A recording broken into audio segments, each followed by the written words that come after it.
главата ми! Какъв позор! Искахте да ни изненадате с вашите проекти. Направихте го. Вижте какво направихте. Никога повече няма да стъпим във вашия кампус. Отнесете го.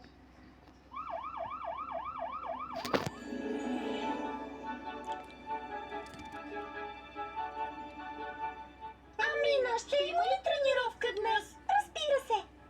Да. Привет, момичета. Здравей, ти ли си новото момиче? Защо пипаш нещата на Манди? А ако тя види в беда си? Всъщност, аз съм новият администратор на кампуса. Нов администратор? Да, нов администратор.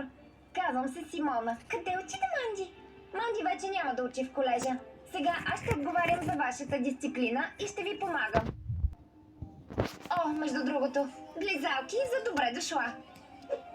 Леле, Амина, новата администраторка е толкова мила, че ни подари близалки. Да, никога няма да видиш Манди да го прави. Благодаря, администратор Симона. Добре дошла в кампуса. Приятен ден, момичета.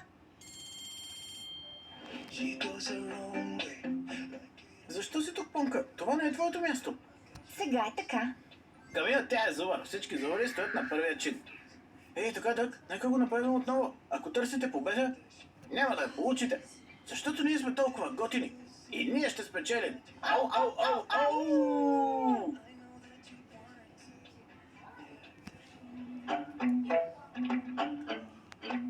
Привет, деца! Имам страхотни новини за вас. От днес имаме нов администратор в кампуса.